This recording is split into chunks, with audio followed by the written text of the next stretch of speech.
Yang saya mau sampaikan itu judulnya lah singkatnya, menggerakkan hati Tuhan. Gitu ya. Judulnya itu menggerakkan hati Tuhan. Banyak orang Kristen dan banyak orang yang disebut pendoa, tapi adakah bisa menggerakkan hati Tuhan? Itu penting. Amin, ya toh. Jadi ini saya lihat ada banyak orang, apalagi zaman sekarang banyak yang berdoa, tapi motifnya doa macam-macam. Saya ini diundang grupnya macam-macam. Ada grup doa ini, doa bangsa, doa ini, semua. Tapi beberapa motivasinya supaya naik ratingnya. Jemaatnya kecil tapi lumayan, kalau main virtual kenceng ya loh, jadi namanya naik. Ya Allah, saya bilang haleluya, ini gak gampang saya bilang, karena jadi gembala itu harus memang benar-benar dipanggil dan diteguhkan oleh Tuhan, gitu ya. Saya bilang terus terang, karena tidak tahunya, wah mereka ini pendoa. Saya pikir orang ini kok aktif sekali.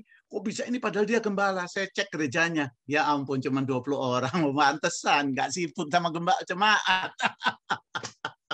Tapi ratingnya naik, dikenal mana-mana. Wah, Mbak Tuhan ini terkenal sekali sekarang. Saya bilang, oh, jadi saya mau bilang sama saudara, bahwa kita perlu tahu bagaimana menggerakkan hati Tuhan. Ya, kalau enggak, saudaraku, rasa-rasanya doa itu kok berat. Rasa-rasanya doa ini apa betul dijawab? Enggak punya keyakinan, karena memang motivasinya lain. Mari kita lihat dulu langsung Lukas pasal yang ke-10. Ya, Lukas pasal 10. Ya, saya baca saja ya cerita ini ya. Maria dan Marta. Ketika Yesus dan murid-muridnya dalam perjalanan, tibalah ia di seluruh kampung. Seorang perempuan yang bernama di sebuah kampung, seorang perempuan bernama Marta menerima dia di rumahnya. Lihat loh, Marta terima loh, ya, luar biasa. Banyak orang terima Yesus kan, jadi Kristen gitu. Banyak orang yang juga mengizinkan Tuhan hadir. Itu betul, bagus. Terus dibilang 39. Perempuan itu mempunyai seorang saudara yang bernama Maria. Jadi yang ketemu dulu Marta dengan Yesus, ya. Terus punya saudara namanya Maria. Terus dibilang Maria ini duduk dekat kaki Tuhan dan terus mendengarkan perkataannya. Nah, ini yang perlu digarisbawahi. Ya, saya langsung singkat ya. Maria ini duduk dekat kaki Tuhan. Banyak orang berdoa tapi dekat kaki setan. Bukan dekat kaki Tuhan, dekat kaki setan. Apa? Karena dia lebih dekat sama persoalannya daripada Tuhannya. Yang dipikirin persoalannya bukan Tuhannya, saudaraku. Dan ini bahaya sekali. Ada banyak orang duduk bukan dekat kaki Tuhan, ya, tapi dekat kaki apa? Depresi. Kaki apa? Ya, kaki kekhawatiran, kaki ketakutan. Masih ingat Efesus 4:27? Jangan beri kesempatan pada iblis. Tapi bahasa Inggris bagus ya. Jangan beri tempat untuk iblis berpijak. Bahasa Inggrisnya bagus. Efesus 4:27. Yes, haleluya. Iya. Dan tadi pagi waktu saya berdoa, saya itu pikirkan ada sesuatu yang mau sampaikan dalam waktu singkat di acara ini. Tapi Tuhan rubah. Pagi tadi Tuhan siapkan ayat ini. Suruh bicara tentang ini. Menggerakkan hati Tuhan. Bagaimana supaya Tuhan itu timbul hatinya. Ya, tertuju kepada kita. Oke, jadi yang pertama itu dekat kaki Tuhan. Mungkin saya masih bisa ada waktu ya Pak ya. 5 menit masih bisa ya Pak. Masih ada 15 menit Pak Victor. Oh haleluya, ya wes. Maaf ya, gara-gara Belanda menang mungkin jadi salah. Excited. Mari kita lihat Mazmur 2. Mari lihat Mazmur 2. Ya, Mazmur 2. Sampai saudara buka, saya mau bilang ya, Tuhan tuh sayang sama kita, dia tahu kesukaan kita, gitu. Saya kenal hamba Tuhan di Bogor ya, sudah meninggal ya, almarhum ya, Pak Yoyo ya, Awan Datu. Ya, saudara, hobinya itu sepeda motor gede, moge. Zamannya orang belum moge-mogean, dia sudah moge-mogean. Itu Tuhan tuh sayang loh, sampai moge itu dikirimi terus loh. Bayangin sampai bingung, sampai dipuas-puaskan. Moge itu macam-macam loh. Ya, dan dia tidak beli, dan dia tidak minta. Tidak pernah di khotbahnya dia khotbah tentang moge, nggak pernah. Tapi Tuhan tahu gitu. Yang kedua, ya, saya juga lihat ada orang yang suka ini burung gitu loh. Ya, burung suaranya bagus. Ada juga hamba Tuhan di Jakarta, dikirimin semua burung. Lucu juga. Padahal dia tidak pernah ngomong soal itu. Jadi Tuhan tuh tahu kesukaan kita. Amin. Apalagi kalau kita dekat sama dia. Oh, dia jawab. Oke, lihat. Mazmur tadi? 2 dikatakan oke. Ayat 11 ya. Beribadahlah kepada Tuhan ini dengan takut. Dengan takut. Takut di sini hormat yang begitu rupa. Saudara, kalau seorang raja masuk ya, itu rakyat sangat hormat sekali, tidak berani macam-macam, nggak berani bertingkah. Ya, waktu Presiden Jokowi datang ke Belanda, kami para pemimpin gereja juga diundang. Waktu beliau masuk, semua itu diam. Habis tepuk tangan dia duduk semua diam. Artinya apa? Memberikan kekhususan perhatian karena ini orang istimewa. Kok bisa datang dengan baik gitu ya. Nah, apalagi Tuhan. Lihat ayat ini, beribadahlah pada Tuhan dengan takut. Nah, bahasa Indonesia bagus. Karena Indonesia ngerti budaya ini. Dan ciumlah kakinya dengan gemetar. Amin. Yes. Jadi suruh hormat sama Tuhan dan ciumlah kakinya. Apa itu ciumlah kakinya? Yang pertama tadi saya sudah singgung. Ya, kita ada di bawah kakinya. Kita ada di merendahkan hati di hadapannya. Itu maksudnya. Ya, di bawah kaki Tuhan untuk merendahkan hati. Jadi kita submit, ya, kita ada di bawahnya. Amin. Kita menunjukkan hormat. Nah, mencium kakinya ini dalam mungkin bisa, kalau bisa kita lihat dulu ya, King James mungkin. Oke, saya lihat King James dulu supaya mana dia? Ya. Oke, Mazmur 2. Oke. Tadi ayat yang ke-11. Serve the Lord with fear, ya, and rejoice with trembling. Bahasa saya waktu bacain ini, ada tambahannya, and rejoice with trembling. Lucu ya, di Indonesianya dibilang beribadahlah pada Tuhan dengan takut. That's it. Terus nggak ada trembling tadi. Terus dibilang pada ayat 12, ayat yang ke-12 bahasa mana nih Inggris, kiss the sun. Coba sudah lihat ayat 12-nya, bahasa Inggris ya tapi ya. Kiss the sun. Lest the be angry. Kiss the sun. Cium anaknya. Lah bahasa Indonesia tadi cium kakinya karena kita respect. Tapi kata kiss, ya, mencium di sini harus punya hubungan gitu. Kalau nggak ada hubungan, saudara cium bisa ditempeleng. Gitu. Saudara naik masuk toko, saya lihat penjaga toko mau cium tuh digeplak langsung. Apalagi di toko deket-deket toko buka, toko barang-barang mewah, nggak ada seorang istri terus saudara cium, geger. Suaminya ngamuk luar biasa. Makanya saya mau bilang, kita harus punya hubungan yang begitu baik, yang membuat hati Tuhan bisa bergetar. Amin, saudara. Kita kembali langsung ya supaya waktu cukup. Lukas pasal yang ke-10 tadi, ya, bagus sekali dibilang Maria ini duduk dekat kaki Tuhan. Jadi ibadah kita, ibadah yang sampai betul-betul kita merendahkan hati, sampai punya hubungan yang begitu dekat sama Tuhan, dan dikatakan terus mendengarkan perkataannya. Lukas 10 ayat yang ke-39. Terus dengar perkataannya. Saudara lebih terus dengar berita hoax atau perkataan Tuhan, gitu? Mendengar berita-berita negatif, gitu? COVID-19 lebih banyak daripada firman Tuhan, gitu? Sampai dibahas terus COVID-nya. Sampai nggak pernah ada Alkitabnya sama sekali. Saudara, saya mau katakan kepada saudara, mari pendoa, mari orang percaya, kita mau menggerakkan hati Tuhan. Amin. Kita mau dekat, kita mau punya hubungan yang intim, ya. Yang rasanya Tuhan tuh, aduh senang, ya. Haleluya. Yang kedua, dengar terus perkataannya. Singkat cerita, 40 ya. Sedang Maria sibuk sekali melayani, ia mendekati Yesus. Ya, garis bawah ya. Sedang Maria sibuk sekali melayani. Bukan salah loh melayani. Lihat, kalau sudah baca ya, saya terusin aja supaya jelas ya.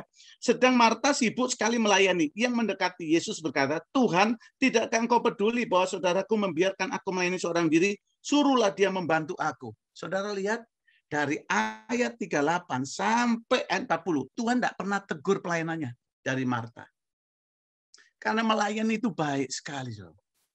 Tetapi kalau kita sudah tidak di bawah kaki Tuhan, cuma dekat. Marta dibilang, Marta mendekat, dikatakan mendekati Yesus.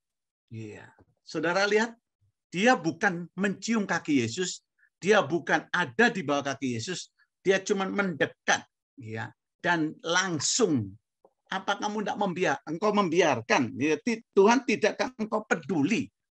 Lihat, ada kata apa? Peduli. Tuhan tidak engkau peduli. Apa Tuhan tidak peduli? Tuhan peduli. Pelayanan tidak apa-apa, Tuhan senang. Gitu. Marta nggak ditegur. Tapi soal peduli, Tuhan peduli. Ayo, taruh tangan di dada bilang ini, Tuhan peduli sama saya. 1, 2, 3, Tuhan peduli sama saya. Jadi jangan ada yang negatif tentang Tuhan, jangan ada yang meragukan Tuhan perhatian kita. Amin. Haleluya. Yang penting kita tahu posisi kita. Dan dikatakan di sini, membiarkan aku melayani, suruhlah dia membantu aku. Karena mendekat, kata mendekat di sini dalam bahasa kita itu tidak ada kata yang menunjukkan kesejajaran. Jadi Marta itu rasanya sejajar sama Tuhan. Terus bilang apa? Suruh dia bantu aku. Waduh, dia sudah perintah Yesus supaya Yesus perintah Maria. Banyak pendoa kan begitu, perintah Yesus. Bukan duduk di bawah, tapi sejajar. Mau mendudukkan diri seperti itu. Jangan. Tetap kita hamba. Tetap kita memperhatikan dia sebagai Tuhan dan Raja kita. Terus terakhir, 41-42. Tetapi Tuhan menjawabnya, Marta, Marta, engkau khawatir dan menyusahkan diri dengan banyak perkara. Kamu khawatir, kamu nyusahin dengan banyak perkara, tidak usah. Ada banyak problem memang di dunia. Namanya problem itu ada di dunia. Kalau di surga tidak ada problem. Di dunia pasti ada problem. Gitu. Makanya dunia ini seringkali disebut lembah air mata. Itu kalau sampai baby lahir nggak nangis, digebuk. Biar nangis. Waktu duer nangis, wah ditepuin tangan, wah luar biasa. Orang nggak nangis digeblak. Untuk menunjukin apa? Kamu masuk dunia air mata, gitu loh. Tapi saudaraku, memang kayak gini keadaan dunia. Kita nggak usah khawatir, nggak usah sibuk dengan banyak perkara. Maksudnya sibuk dengan hal-hal yang tidak datang dari hati Tuhan, gitu loh. Kalau orang itu dekat dengan Tuhan, dia tahu apa yang Tuhan mau. Dia kenal hati Tuhan. Gitu loh. Suami istri itu kalau sudah nikah, ada tamu duduk gitu ngobrol. Suami cuma main kaca, main mata aja sebelah kanan, tek ngono langsung teh motu, gitu. Jeng ya. Batuk 3 kali makan siang, gitu. Luar biasa. Itu artinya apa? Sudah dekat, mengenal hatinya. Terus 42. Tetapi hanya satu saja yang perlu. Maria telah, ini satu saja yang tidak banyak-banyak Bapak Ibu. Satu saja yang perlu, dibilang. Maria telah memilih bagian yang terbaik. Yang tidak akan diambil daripadanya. Garis bawah itu ya. Yes. Apa itu? Dia datang tadi itu merendahkan di kaki Tuhan, terus taruh perhatian terus sama Tuhan. Yes. Ya. Oke. Kita lihat, saya akhiri dengan contoh ini. 1 menit ini. Mari kita lihat sama-sama. Dalam Lukas pasal yang ke-11. Sorry. Yohanes pasal 11 ya, yang Lazarus bangkit dari kematian ya. Yes. Yohanes pasal yang ke-11, ya, singkat cerita, ya, sambil saudara buka, Yohanes 11 itu dikatakan Yesus dengar Lazarus sakit. Tapi dikatakan Yesus tambah tinggal 2 hari, nggak datang. Gitu. Seringkali sepertinya Tuhan membiarkan kita. Kita udah berdoa, kita udah kasih kabar, dikatakan orang memberitahu pada Yesus bahwa Lazarus sakit keras. Gitu. Tambah Yesus tunggu sampai dia mati. Rasa-rasanya kayak Tuhan biarkan. Ya. Tapi supaya kamu belajar percaya, kata Yohanes 11 itu. Nah, terus saya tunjukkan pada saudara, Oke, saya tunjukkan tadi supaya belajar percaya itu ayat 15 ya, Yohanes 11, 15.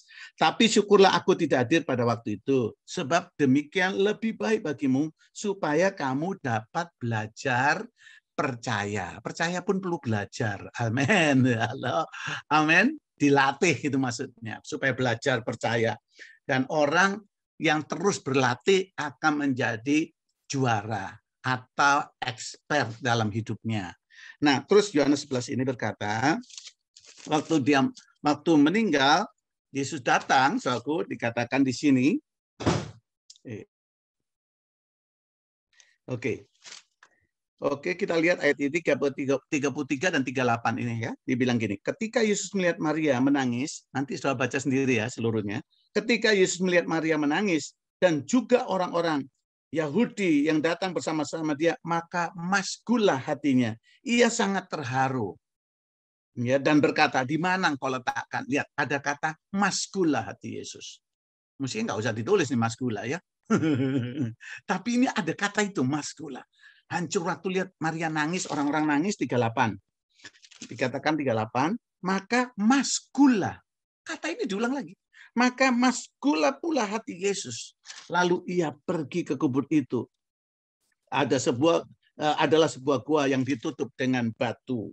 Ya, dikatakan di sini. Mana dia?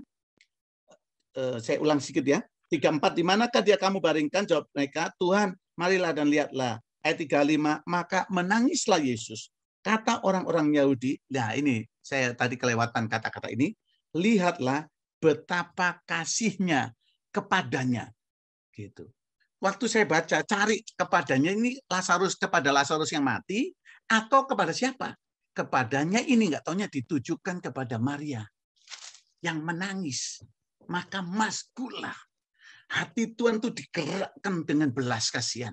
Karena melihat Maria yang punya hubungan yang dekat. Maria yang dengar akan Tuhan.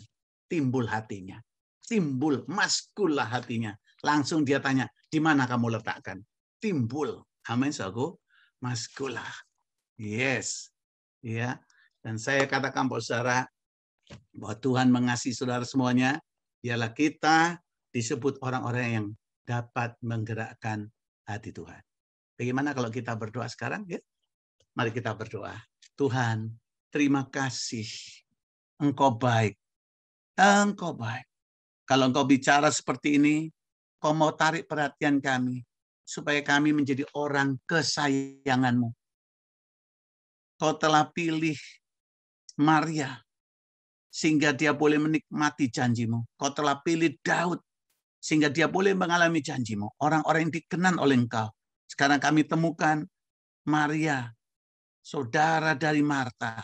Dia tahu persis yang membuat Engkau timbul hati kepadanya. Yaitu kami mau ambil tempat yang terbaik, duduk di kaki-Mu. Tuhan, terima kasih untuk para pendoa yang hadir. Kau tahu hati mereka, bawa mereka. Supaya mereka lihat kemuliaan-Mu. Waktu kejadian, waktu problem terjadi, Maria menemukan Yesus yang mengasihi dia. Maka Engkau, Tuhan, membuat mujizat. Kau buat mujizat kepada para pendoa yang sedang berseru-seru. Dan biarlah kami jadi orang-orang yang dekat dengan Engkau. Hamba berdoa ini di dalam nama Tuhan Yesus. Kasih-Mu menaungi kami. Haleluya. Amin.